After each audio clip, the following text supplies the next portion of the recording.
당신이 뭔 얼굴로 여기 나타난 거야? 30년간 쌓인 원망이 폭발 소희가 오열하며 외쳤다. 왜 하필 저희가 왜 이런 일이 생긴 거예요? 태훈이 충격적 현실을 깨달았다. 그럼 소희가 제 누이라는 말씀이세요? 영옥이 절규했다. 내 며느리가 내 남편의 딸이었다니. 이게 말이 되는 소리야?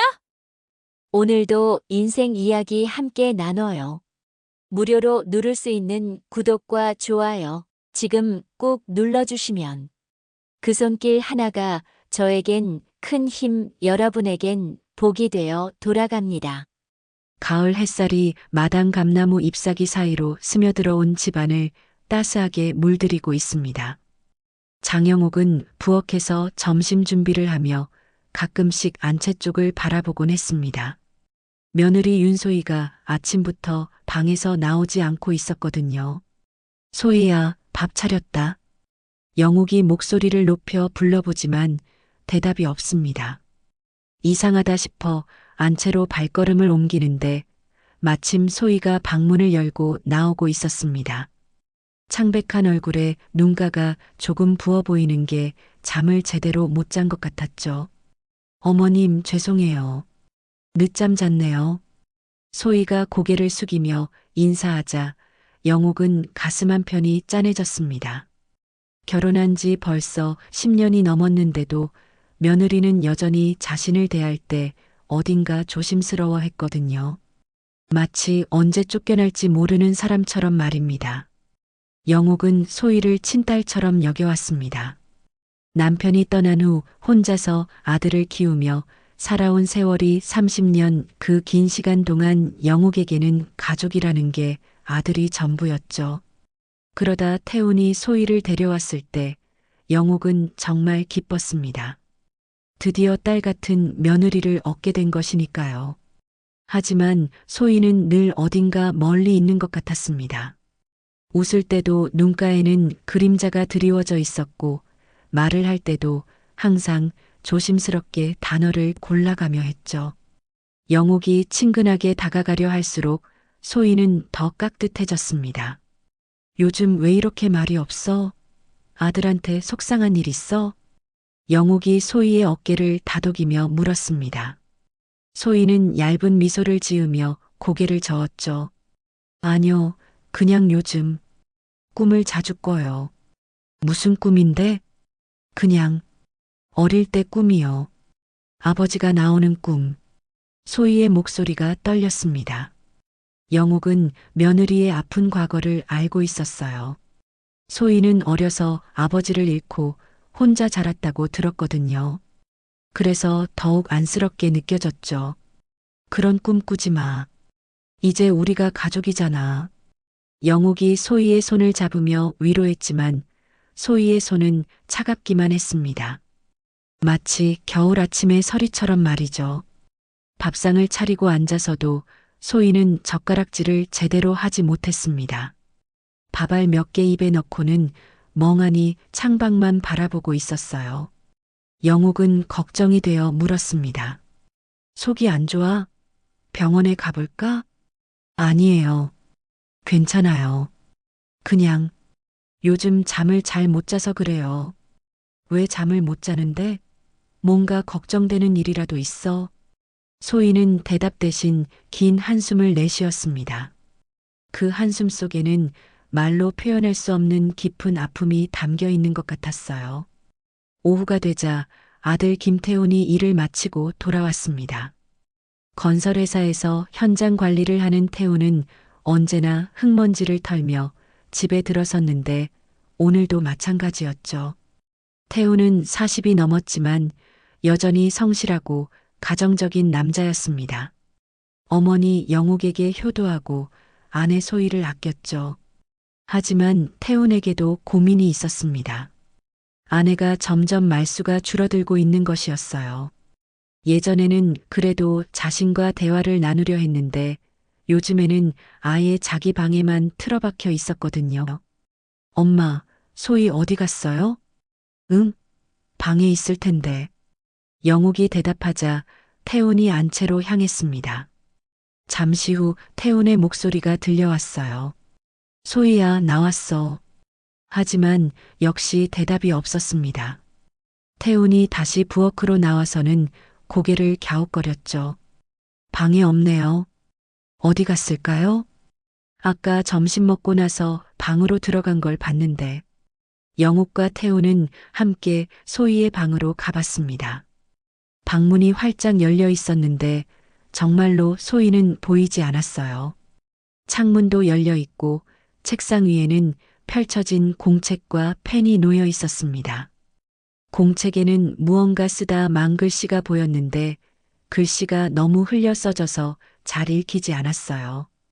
뒷마당에라도 나갔나? 태훈이 중얼거리며 집 주변을 둘러봤지만 소희는 어디에도 없었습니다. 동네 한 바퀴를 돌아봐도 마찬가지였죠. 해가 지기 시작하자 영욱은 불안해지기 시작했어요. 전화라도 해보자. 태훈이 소희에게 전화를 걸었지만 전화기는 계속 꺼져 있다는 안내 음성만 나왔습니다. 몇 번을 더 시도해봐도 마찬가지였어요. 이상하네. 소희가 연락도 없이 이렇게 나가는 일이 없는데. 태훈의 말이 맞았습니다.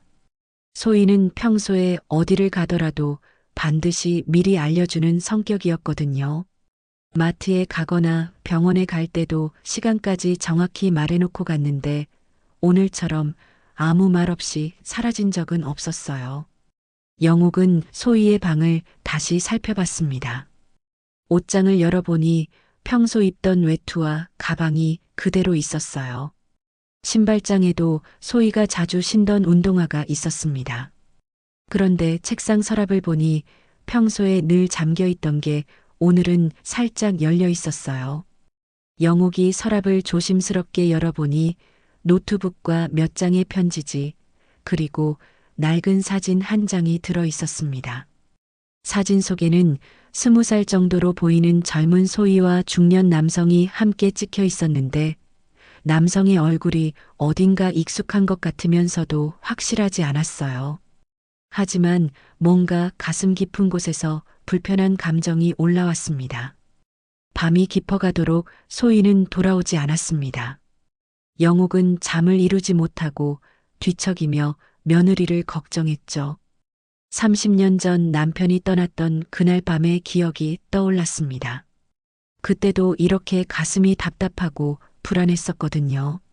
새벽 5시 영욱은 결국 잠을 포기하고 일어났습니다.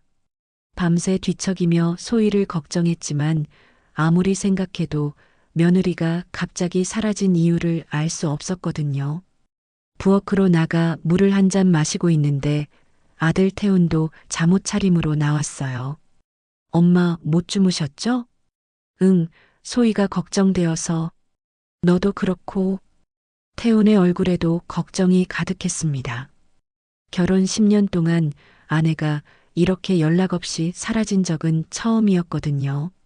평소 소희는 마트에 가거나 동네 산책을 할 때도 반드시 시간을 알려주고 나가는 성격이었는데 어제처럼 아무런 말 없이 사라진 건 정말 이상했어요. 혹시 우리가 모르는 소희의 다른 면이 있는 걸까? 태훈이 중얼거렸습니다. 사실 그도 결혼 후 아내에 대해 잘 모르는 부분이 많다는 걸 느끼고 있었거든요. 소희는 자신의 과거에 대해서는 거의 말하지 않았고 가끔 물어봐도 별거 없어라며 대충 넘어가곤 했어요. 소희 방에 가서 다시 한번 살펴보자. 뭔가 단서라도 있을지 모르니까.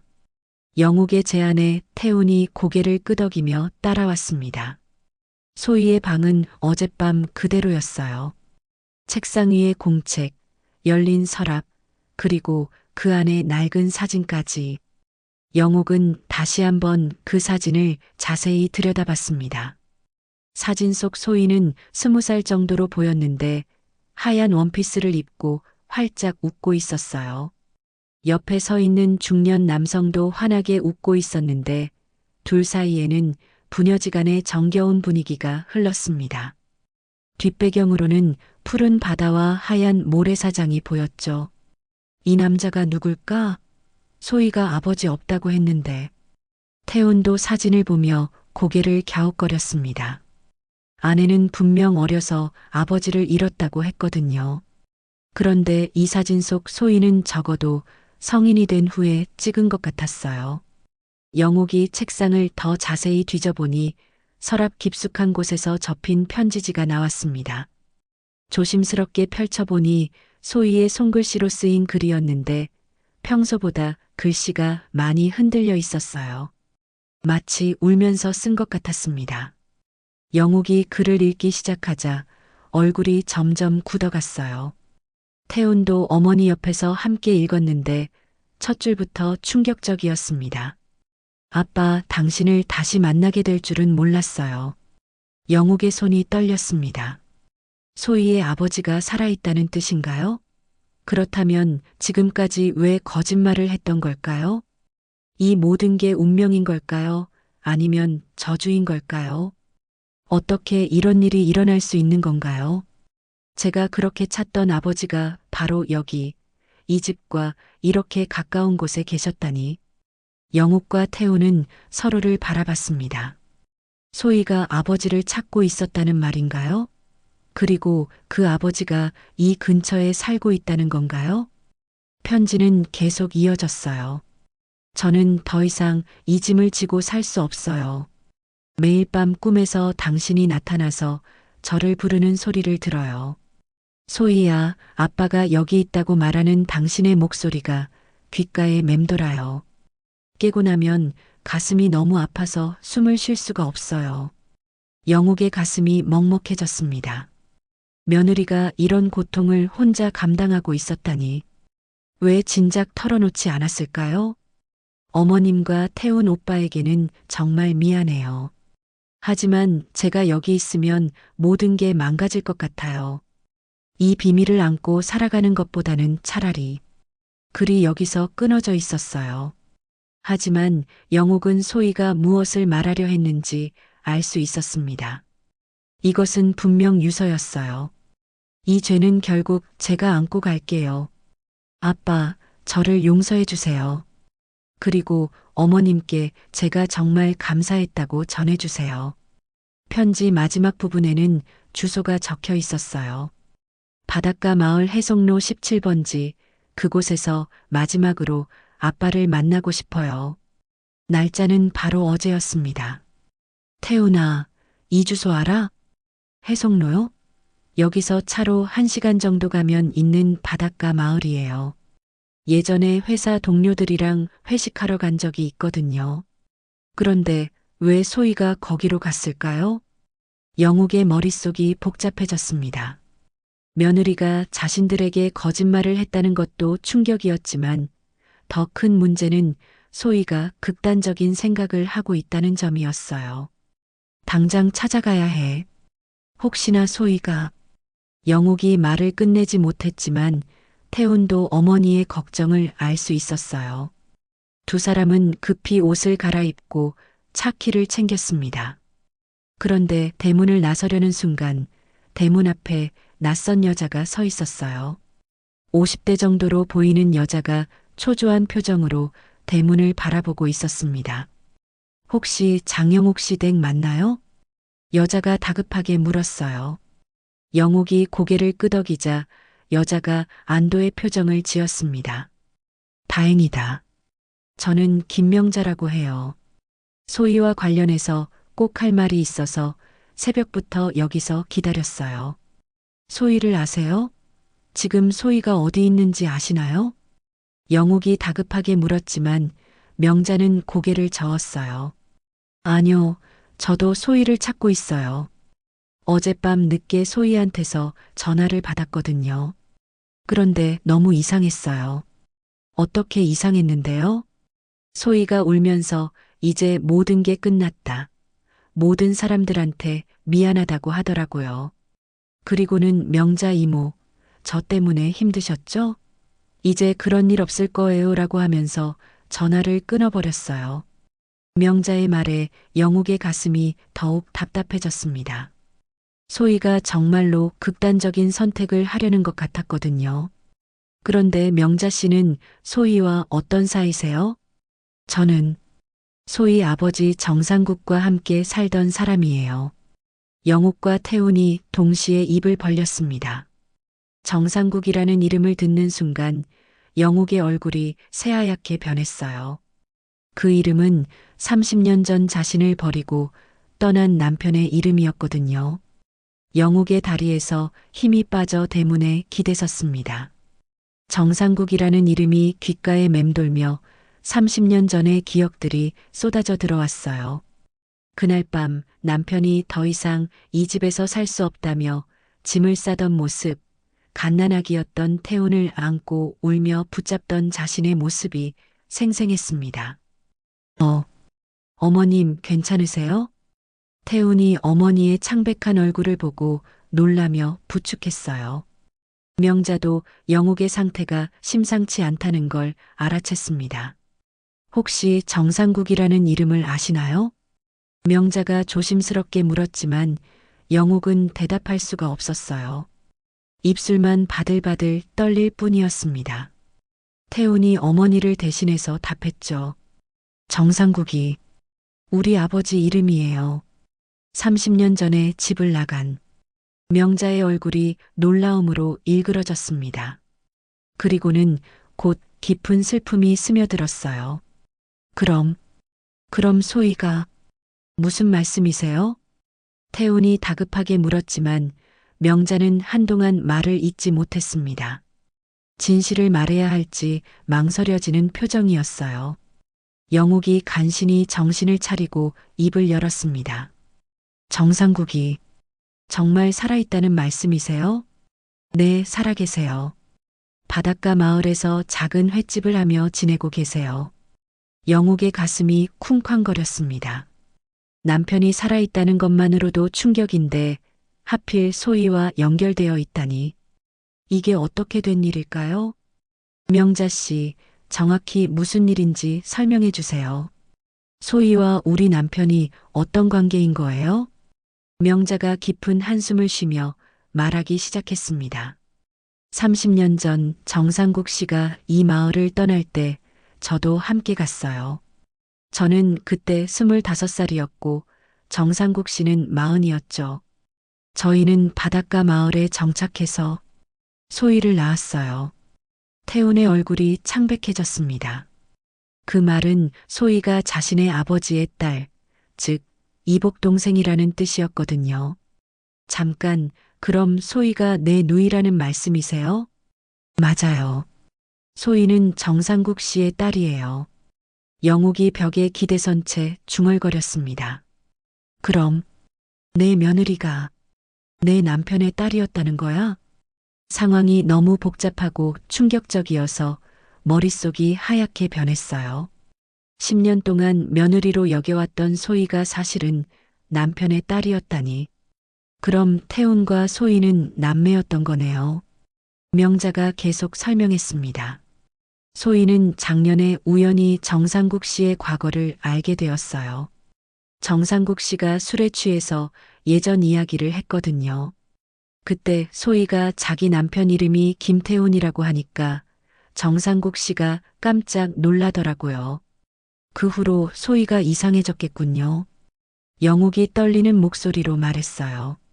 며느리가 왜 그렇게 힘들어했는지 이제야 이해가 되었습니다. 소희는 그 사실을 알고도 어떻게 해야 할지 몰라서 혼자 끙끙 앓았어요. 남편에게 말하자니 가정이 파탄날 것 같고 그렇다고 모른 척하자니 양심이 허락하지 않고 태훈이 머리를 감싸쥐었습니다. 그래서 소희가 요즘 그렇게 힘들어했구나. 나는 왜 몰랐을까? 소희는 당신들을 지키려고 혼자 견뎌낸 거예요. 하지만 결국 견디지 못하고 명자의 말이 끝나기도 전에 영욱이 일어섰습니다. 지금 당장 소희를 찾아야 해요. 혹시나 소희가 극단적인 선택을. 세 사람은 급히 차에 올랐습니다. 태훈이 운전대를 잡고 해송로를 향해 달렸어요. 가는 길 내내 영욱은 창밖을 바라보며 복잡한 심정을 달랬습니다. 30년 만에 남편 소식을 듣게 될 줄은 꿈에도 몰랐어요. 그것도 이런 최악의 상황에서 말이죠. 남편에 대한 원망, 소희에 대한 걱정, 태훈에 대한 미안함이 뒤섞여 가슴이 답답했습니다. 1시간 후 바닷가 마을에 도착했습니다. 해송로 17번지는 작은 모텔이었어요. 낡은 간판에 바다양 모텔이라고 적혀 있었습니다. 여기가 맞나? 태훈이 주소를 다시 확인하며 물었어요. 명자가 고개를 끄덕였습니다. 정상국 씨가 가끔 이 모텔에 와서 혼자 술을 마시곤 했어요. 힘든 일이 있을 때마다. 세 사람이 모텔 로비로 들어가자 사장이 반갑게 맞았습니다. 어서 오세요. 그런데 혹시 202호에 들어간 아가씨 아시나요? 영욱이 가슴이 철렁했어요. 202호에 누가 있다고요? 어제 저녁에 젊은 아가씨가 와서 방을 잡았는데 밤새 울음소리가 나더라고요. 아침부터 아무 소리도 안 나서 걱정되는데. 태훈이 계단을 뛰어 올라갔습니다. 영욱과 명자도 뒤따라 올라갔어요. 202호 앞에서 태훈이 문을 두드렸습니다. 소희야, 나야. 태훈이야. 하지만 아무 대답이 없었어요. 태훈이 더 세게 문을 두드렸지만 여전히 조용했습니다. 사장님, 열쇠 좀 빌려주세요. 사장이 마스터키를 가져왔고 문이 열렸습니다. 방 안에는 소희가 침대에 누워 있었어요. 의식을 잃은 상태였지만 다행히 숨은 쉬고 있었습니다. 소희야? 태훈이 아내를 흔들어 깨웠습니다. 소희가 천천히 눈을 떴는데 영욱을 보자 눈물이 쏟아졌어요. 어머님, 죄송해요. 정말 죄송해요. 소희가 울면서 말했습니다. 영욱은 며느리를 꼭 안아주었어요. 괜찮아. 이제 괜찮아. 우리가 모든 걸 알았어. 그때 모텔 입구에서 발걸음 소리가 들렸습니다. 모두가 돌아보니 문 앞에 한 남자가 서 있었어요. 머리가 하얗게 센 70대 노인이었는데 영욱은 그 얼굴을 한눈에 알아볼 수 있었습니다. 30년 전 자신을 떠난 남편 정상국이었습니다. 정상국이 문 앞에 서 있는 모습을 본 순간 방 안의 시간이 멈춘 것 같았습니다. 영욱은 남편의 얼굴을 바라보며 가슴이 쿵쾅거렸어요. 30년의 세월이 흘렀지만 여전히 알아볼 수 있는 얼굴이었거든요. 다만 예전보다 훨씬 늙고 수척해진 모습이었습니다. 정상국도 영욱을 보고는 얼어붙은 듯 굳어 있었어요. 그의 눈에는 놀라움과 당황, 그리고 깊은 죄책감이 동시에 드러났습니다. 영욱아. 정상국이 떨리는 목소리로 아내의 이름을 불렀습니다. 영욱은 대답하지 못하고 그저 남편을 바라볼 뿐이었어요. 너무 많은 감정이 한꺼번에 밀려와서 어떤 말을 해야 할지 모르겠더라고요. 태훈이 소희를 부축하고 일으켜 세우다가 문 쪽을 보고는 깜짝 놀랐습니다. 저분이 아버지세요? 정상국이 태훈을 보며 눈물을 흘렸어요. 갓난아기였던 아들이 어느새 중년의 남자가 되어 있었거든요. 태훈아, 많이 컸구나. 하지만 태훈은 아버지에게 복잡한 감정을 느꼈습니다. 그리움보다는 원망이 더 컸어요. 자신과 어머니를 버리고 떠난 아버지를 쉽게 용서할 수는 없었거든요. 소희가 정상국을 보고는 더욱 격렬하게 울음을 터뜨렸습니다. 아빠, 왜 이런 일이 생긴 거예요? 왜 하필 저희가? 정상국이 방으로 들어오며 소희에게 다가갔어요. 하지만 영욱이 그 사이를 가로막았습니다. 당신이 뭔 얼굴로 여기 나타난 거야? 영욱의 목소리에는 30년간 쌓인 원망이 담겨 있었어요. 당신이 떠날 때 뭐라고 했는지 기억해? 더 이상 이 집에서 살 수 없다. 자유롭게 살고 싶다고 했잖아. 그래서 갓난아기와 나를 버리고 떠났으면서 이제 와서 뭔 소리야? 정상국이 고개를 숙였습니다. 미안해, 영욱아. 정말 미안해. 미안하다고? 30년을 혼자 아이 키우며 살아온 내 마음을 당신이 알기나 해? 영욱의 목소리가 점점 높아졌어요. 참고 참았던 감정들이 폭발하기 시작했거든요. 그런데 더 가관인 건 뭔지 알아? 당신이 다른 여자랑 낳은 딸을 내 아들이 아내로 맞았다는 거야. 이게 말이 되는 소리야? 태훈도 아버지를 노려보며 말했습니다. 아버지, 어떻게 이런 일이 생길 수 있어요? 소희가 제 누이였다니. 저희는 지금까지 뭘 한 건가요? 정상국의 얼굴이 더욱 창백해졌어요. 자신의 잘못으로 인해 두 아이가 이런 고통을 받게 되었다는 게 너무 괴로웠거든요. 명자가 조용히 말했습니다. 이 모든 게 우연이었어요. 소희가 태훈 씨와 결혼할 때만 해도 우리는 몰랐거든요. 성이 달랐으니까. 우연이라고? 영옥이 비웃었어요. 이런 잔인한 우연이 어디 있어? 운명이 이렇게 장난칠 수 있는 거야? 소희가 침대 가장자리에 앉아서 흐느끼고 있었습니다. 저는 어떻게 살아가야 하죠? 오빠와 결혼해서 10년을 살았는데 이제 와서 남매라니. 태훈이 아내 옆에 앉으며 손을 잡아주었어요. 소희야, 우리 잘못이 아니야. 우리는 몰랐잖아. 하지만 소희는 고개를 저었습니다. 몰랐다고 해서 괜찮은 게 아니에요. 저는 말을 잇지 못하고 더욱 심하게 울었어요. 근친혼이라는 현실을 받아들이기가 너무 힘들었거든요. 정상국이 무릎을 꿇고 앉았습니다. 다 내 잘못이야. 내가 집을 떠나지 않았다면 이런 일은 없었을 거야. 지금 와서 뭔 소용이야? 영옥이 차갑게 말했어요. 당신이 떠난 후에 내가 얼마나 힘들었는지 알아? 아이 하나 키우려고 새벽부터 밤늦게까지 일했어. 손바닥에 굳은 살이 박이도록 농사 짓고 남의 집 청소하고 온갖 굳은 일 다 했어. 영옥의 눈에서 눈물이 흘러내렸어요. 그런데 당신은 다른 여자랑 편안하게 살면서 딸까지 낳았잖아.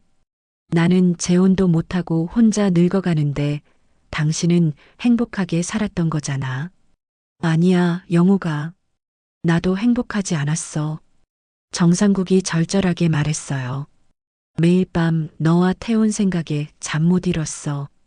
특히 태훈이 커가는 모습을 못 본 게 가장 후회돼.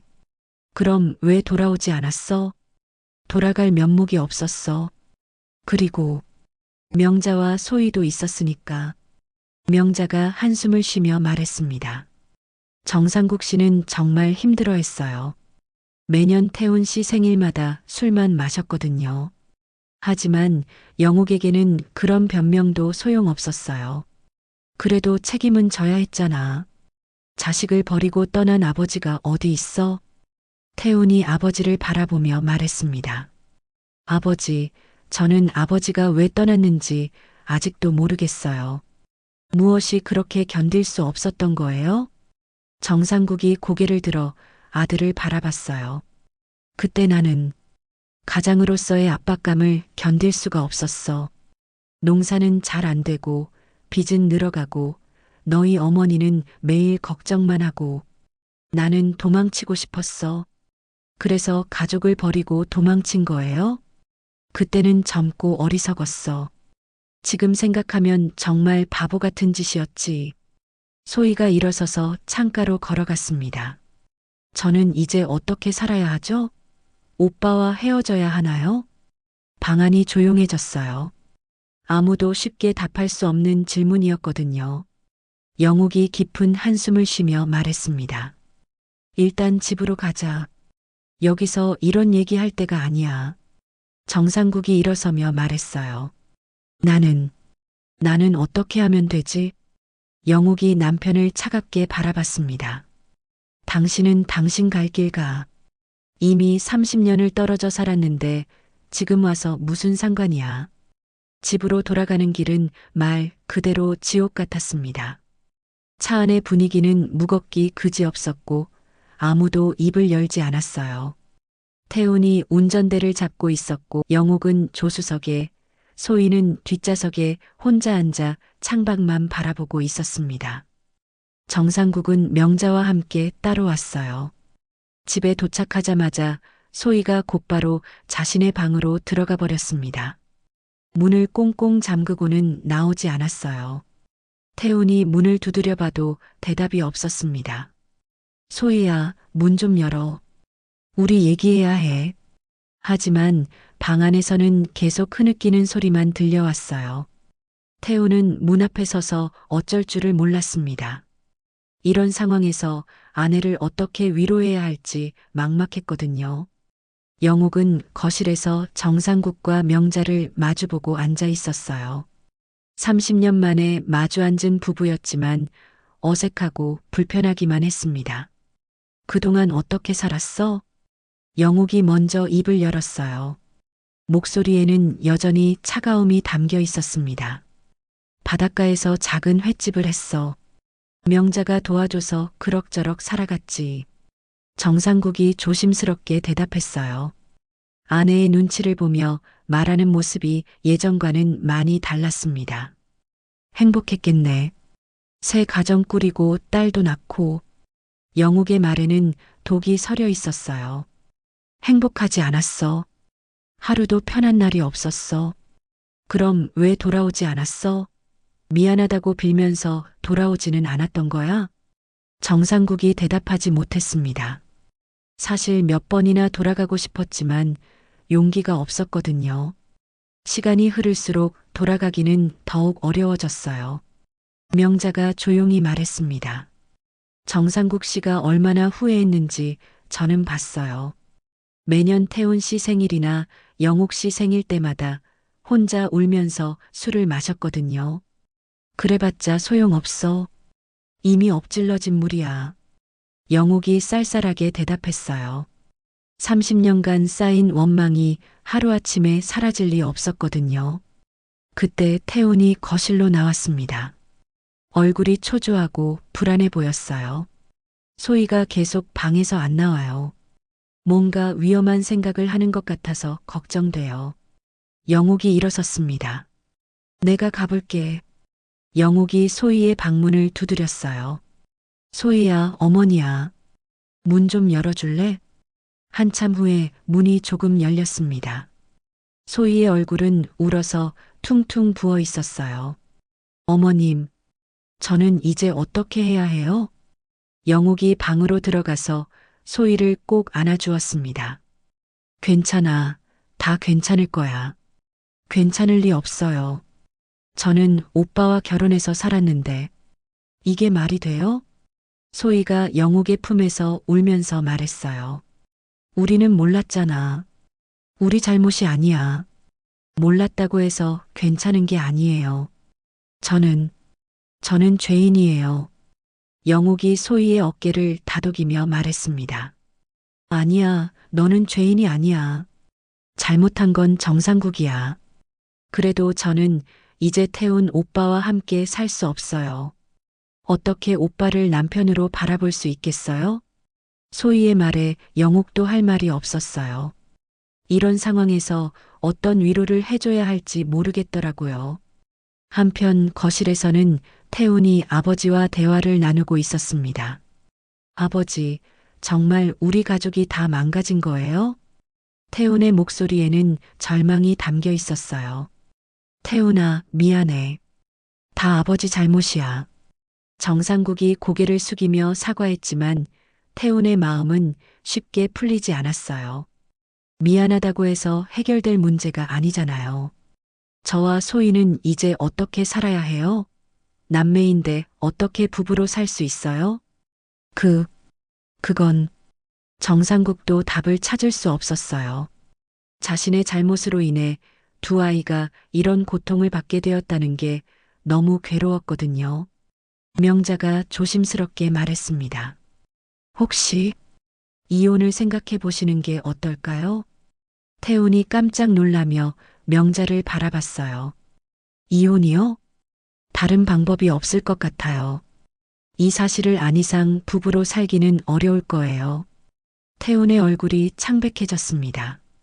소희와 이혼한다는 생각은 해본 적이 없었거든요. 하지만 저는 소희를 사랑해요. 남매라는 걸 알았다고 해서 그 마음이 바뀌는 건 아니에요. 사랑한다고 해서 모든 게 해결되는 건 아니야. 정상국이 무겁게 말했어요. 세상 사람들이 뭐라고 하겠어? 근친혼이라고 손가락질할 텐데. 그런 건 상관없어요. 저는 소희와 함께 살고 싶어요. 태훈이 단호하게 말했지만 정상국은 고개를 저었어요. 안 돼. 그렇게 살면 너희 둘 다 평생 고통받을 거야. 그때 소희가 영옥과 함께 거실로 나왔습니다. 소희의 얼굴에는 결심이 서린 표정이 있었어요. 저는 이혼하겠어요. 태훈이 깜짝 놀라며 일어섰습니다. 소희야, 무슨 소리야? 오빠, 우리는 이제 부부가 아니에요. 남매예요. 어떻게 계속 함께 살 수 있어요? 하지만 우리는 서로 사랑하잖아. 사랑해서는 안 되는 사랑이에요. 소희가 눈물을 흘리며 말했어요. 저는 오빠를 너무 사랑해요. 하지만 이제는 그 사랑이 죄가 된 것 같아요. 태훈이 소희의 손을 잡으려 했지만 소희는 뒤로 물러섰습니다. 만지지 마세요. 이제는 그러면 안 돼요. 영옥이 두 사람 사이를 바라보며 가슴이 아팠어요. 서로 사랑하는 두 사람이 이렇게 갈라서는 모습을 보니 정상국에 대한 분노가 더욱 커졌습니다. 다 당신 때문이야. 영옥이 정상국을 노려보며 말했어요. 당신이 집을 나가지 않았다면 이런 일은 없었을 거야. 정상국이 고개를 떨구며 중얼거렸습니다. 내가 어떻게 해야 하지? 이제 와서 뭘 해? 이미 모든 게 망가졌는데. 소희가 방으로 다시 들어가려 하자 태훈이 막아섰습니다. 소희야, 제발. 우리 다시 생각해보자. 오빠, 놔주세요. 제발 놔주세요. 소희가 울먹이며 방으로 들어가 버렸어요. 태훈은 그 자리에 주저앉아 머리를 감쌌습니다. 그날 밤 집안은 그 어느 때보다 조용했습니다. 소희는 방문을 잠그고 나오지 않았고 태훈은 거실 소파에서 밤을 지새웠어요. 영옥도 잠들지 못하고 뒤척이며 복잡한 마음을 달랬습니다. 정상국과 명자는 마을 여관에서 머물렀죠. 영옥은 침대에 누워서 천장을 바라보며 30년 전 그날 밤을 떠올렸습니다. 정상국이 가방을 싸며 더 이상 이 집에서 살 수 없다고 했던 그 말이 귓가에 맴돌았어요. 그때는 일시적인 화일 거라고 생각했는데 정말로 돌아오지 않을 줄은 몰랐거든요. 왜 하필 이런 일이? 영옥이 중얼거리며 한숨을 내쉬었습니다. 운명이 이렇게 잔인할 수 있을까요? 남편이 버리고 간 딸을 아들이 아내로 맞다니 이런 일이 실제로 일어날 수 있는 건가 싶었어요.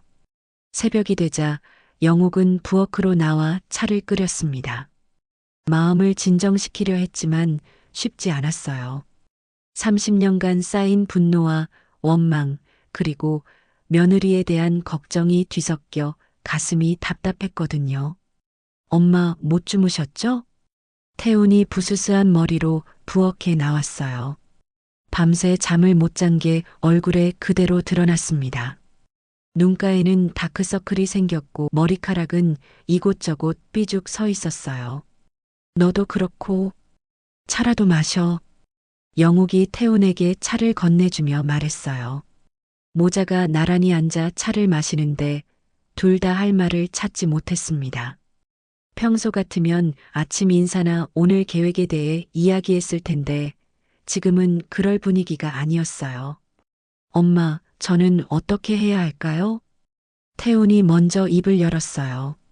목소리에는 깊은 고민과 절망이 담겨 있었습니다. 소희를 정말 사랑하는데 남매라는 걸 알고도 계속 사랑해도 되는 건가요? 이런 감정을 가져도 되는 건가요? 영옥도 답하기 어려운 질문이었어요.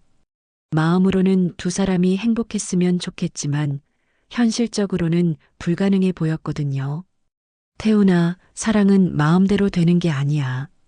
하지만 때로는 사랑보다 더 중요한 게 있어.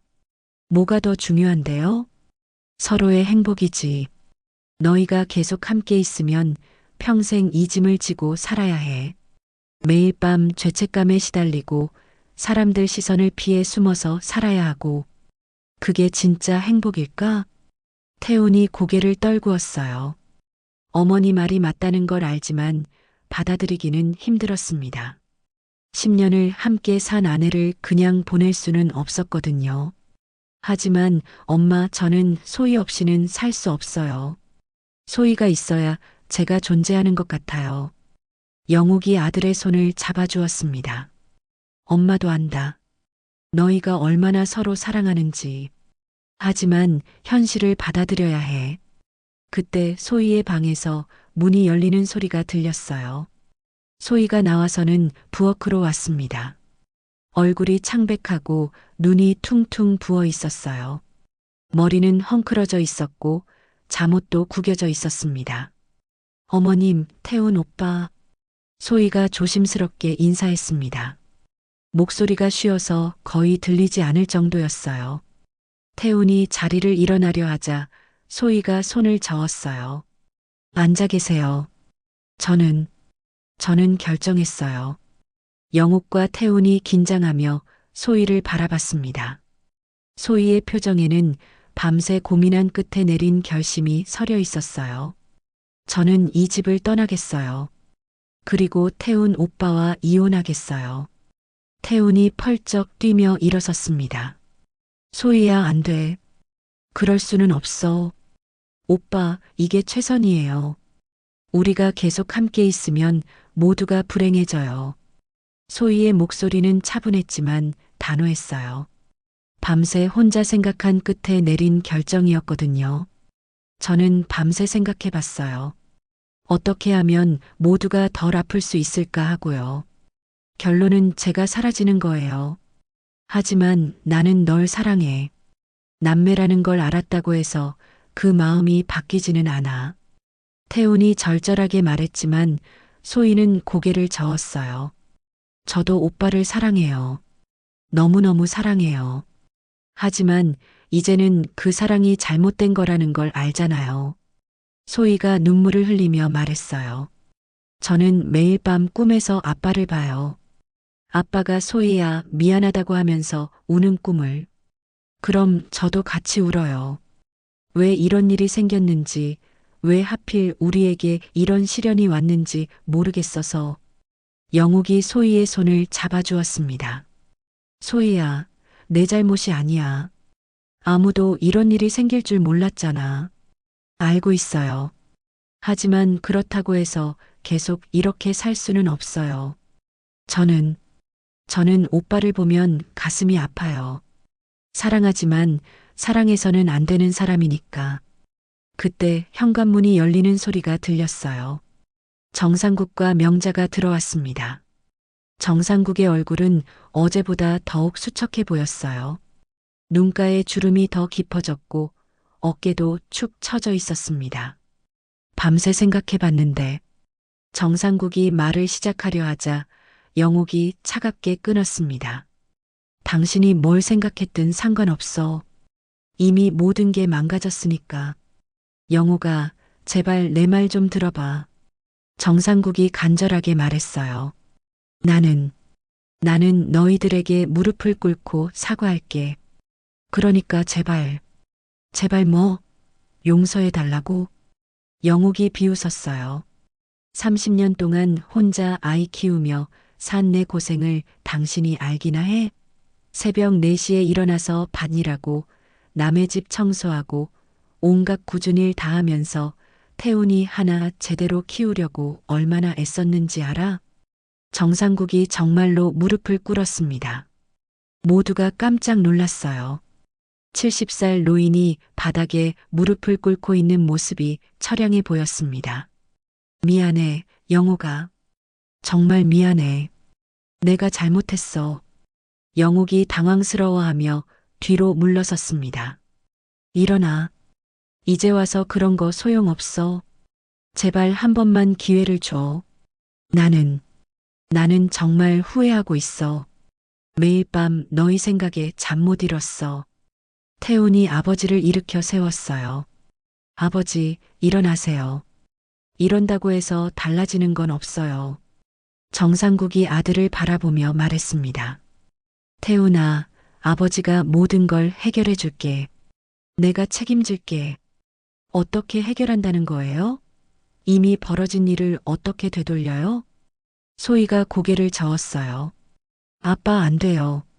이미 늦었어요. 저희는 이 사실을 알아버렸고 되돌릴 수 없어요. 영욱이 정상국을 노려보며 말했습니다.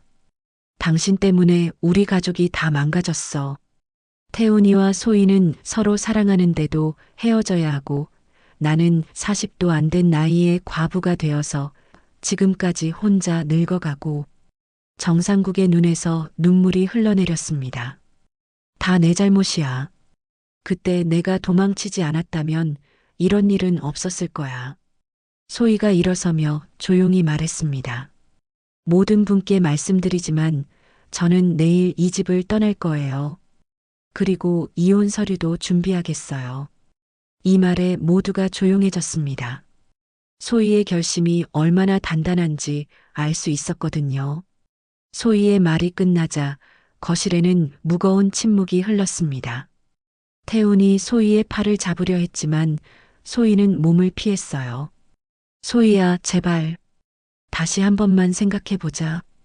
태훈의 목소리는 간절했지만 소희의 마음은 이미 굳어 있었습니다. 오빠, 저를 만지지 마세요. 이제는 그러면 안 돼요.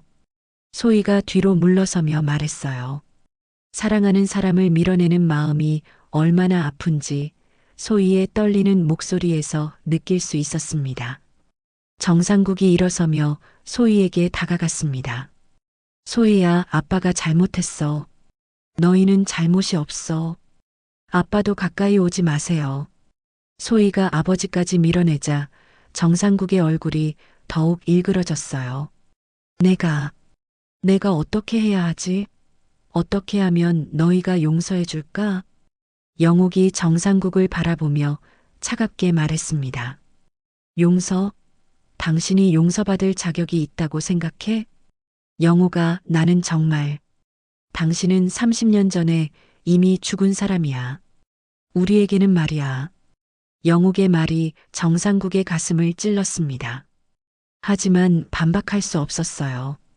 자신이 저지른 일의 크기를 이제야 깨닫고 있었거든요. 명자가 조심스럽게 입을 열었습니다. 모두 너무 감정적이 되신 것 같아요. 차분히 해결책을 찾아봐야죠. 해결책? 영욱이 명자를 노려봤어요. 무슨 해결책이 있어? 이미 엎질러진 물인데. 그래도 포기할 수는 없잖아요. 소희와 태훈 씨는 서로 사랑하고 사랑한다고 다 되는 게 아니야. 영욱이 소리를 지르자 모두가 깜짝 놀랐어요. 평소 조용한 영욱이 이렇게 화를 내는 모습은 처음 보는 것이었거든요. 당신들이 뭘 안다고 그래? 근친혼이 뭔지 알아? 세상 사람들이 뭐라고 할지 알아? 소희가 어머님의 어깨를 잡으며 말했습니다. 어머님, 진정하세요. 저도 그래서 떠나는 거예요. 너는 잘못이 없어, 소희야. 내가 왜 떠나야 해? 영욱이 소희를 끌어안으며 울었어요. 10년간 친딸처럼 여겨온 며느리를 이렇게 보내야 한다니 가슴이 찢어질 것 같았습니다. 어머님, 저도 어머님을 진짜 어머니처럼 생각했어요. 하지만 이제는 그럴 수 없어요. 소희도 울면서 말했어요. 저는 어머님의 며느리가 아니라 남편의 딸이었잖아요. 이 말에 영욱이 더욱 격렬하게 울었습니다. 현실이 이렇게 잔인할 수 있을까요? 태훈이 주먹을 꽉 쥐고 아버지를 바라봤어요. 아버지, 정말 이렇게 될 줄 알았으면 차라리 영원히 나타나지 말았어야 했어요. 태훈아, 소희가 아버지의 존재를 모르고 살았으면 우리는 지금도 행복했을 거예요. 태훈의 말이 정상국의 심장을 찔렀습니다. 아들이 자신의 존재 자체를 부정하고 있었거든요. 미안해, 태훈아. 정말 미안해. 미안하다고 해서 뭐가 달라져요? 소희는 이미 떠나겠다고 했잖아요. 정상국이 갑자기 소희 앞에 무릎을 꿇었습니다. 소희야, 아빠가 잘못했어.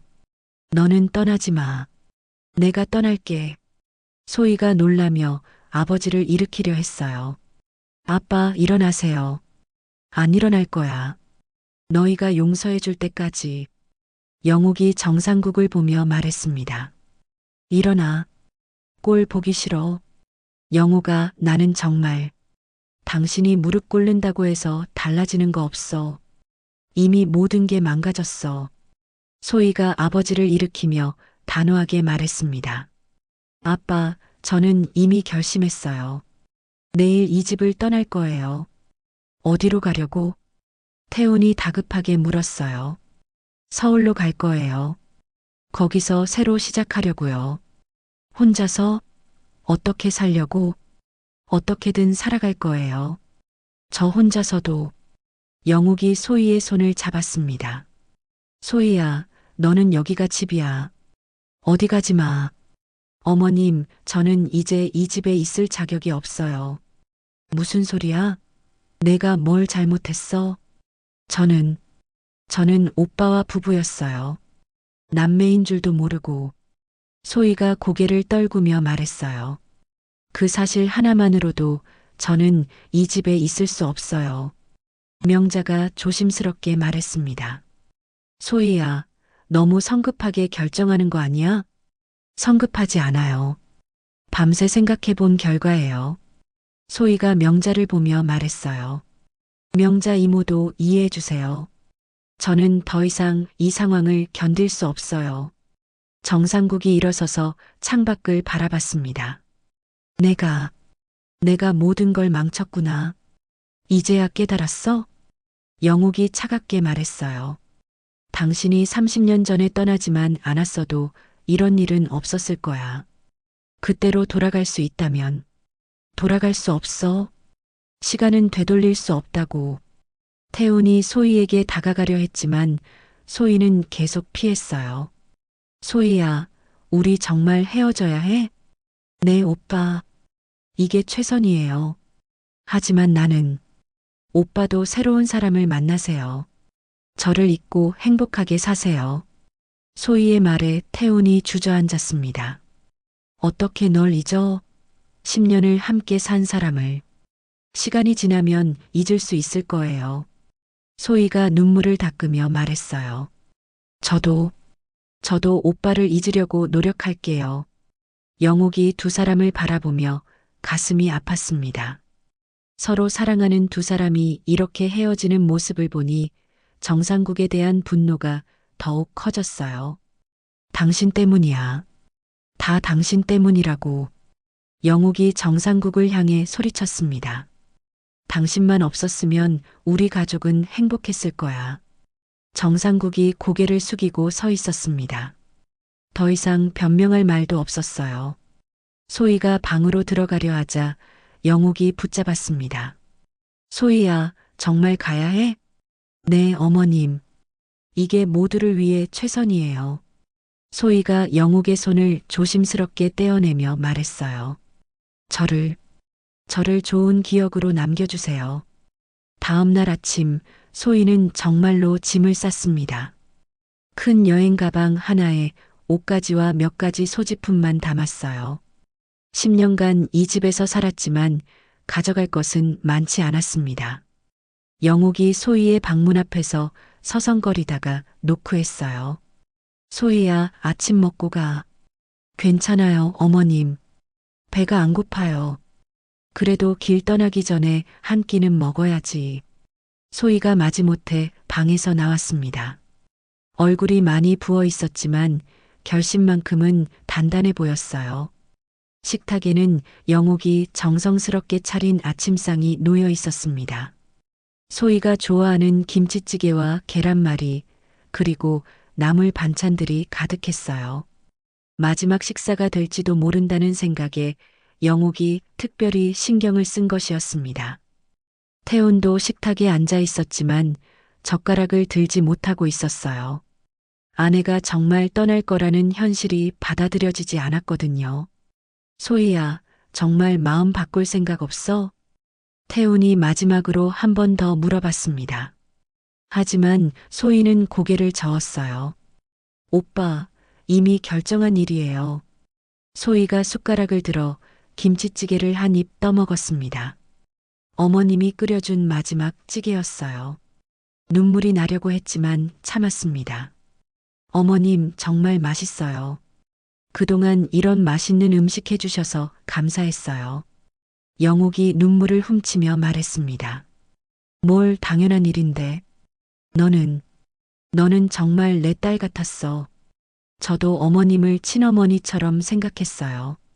두 사람이 서로를 바라보며 울먹였어요.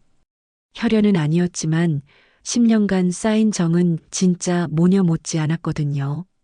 식사를 마치고 소희가 짐을 들고 현관으로 나왔습니다. 영옥과 태훈이 따라 나왔어요. 마침 정상국과 명자도 소희를 보내러 왔습니다. 소희야, 정말 가는 거야? 정상국이 딸을 바라보며 애절하게 물었어요.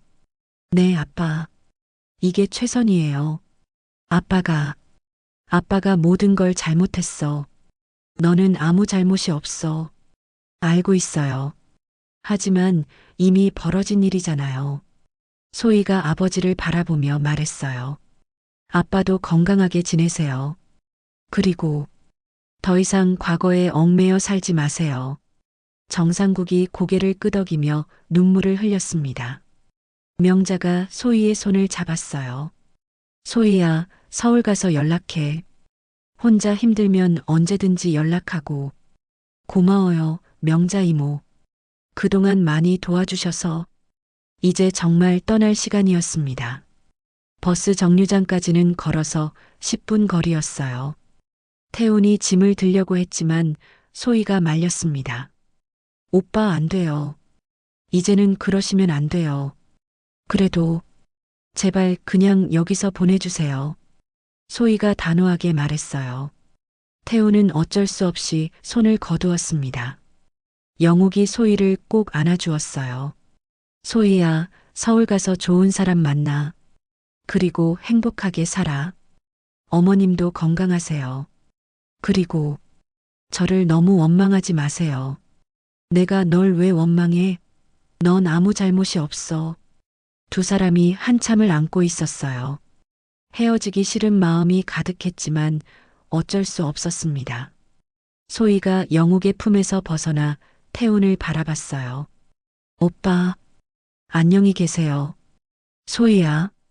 태훈이 한 걸음 다가가려 했지만 소희가 뒤로 물러섰어요. 오빠, 저를 잊으세요. 그리고 행복하세요. 어떻게 널 잊어? 잊을 수 있어요. 시간이 지나면. 소희가 눈물을 닦으며 말했어요. 저도 오빠를 잊으려고 노력할게요. 정상국이 앞으로 나왔습니다. 소희야, 아빠가 정말 미안해. 용서해 줄 수 없겠지만. 아빠, 이제 그만하세요. 저는 아빠를 원망하지 않아요. 소희가 아버지를 바라보며 말했어요. 다만 더 이상 아빠의 딸로 살 수는 없어요. 이 말에 정상국이 무너질 것 같았지만 소희의 결심을 꺾을 수는 없었어요. 소희가 짐을 들고 걸어가기 시작했습니다. 뒤돌아보지 않았어요. 뒤돌아보면 마음이 흔들릴 것 같았거든요. 영옥과 태훈, 정상국과 명자는 소희가 사라질 때까지 그 자리에서 바라봤습니다. 멀어져가는 소희의 뒷모습을 보며 모두가 눈물을 흘렸어요. 한 달 후 소희에게서 편지가 왔습니다. 서울에 잘 정착했다는 내용이었어요. 작은 원룸을 구하고 카페에서 아르바이트를 시작했다고 했습니다. 영옥이 편지를 읽으며 눈물을 흘렸어요. 며느리가 그리웠지만 어쩔 수 없었습니다. 태우는 소희가 떠난 후 많이 변했어요. 말수가 줄어들고 늘 우울해 보였습니다. 일에만 매달리며 하루하루를 버텨나갔어요. 정상국은 소희가 떠난 후 며칠 더 마을에 머물렀습니다. 영옥에게 다시 한번 사과하려 했지만 영옥은 만나주지 않았어요.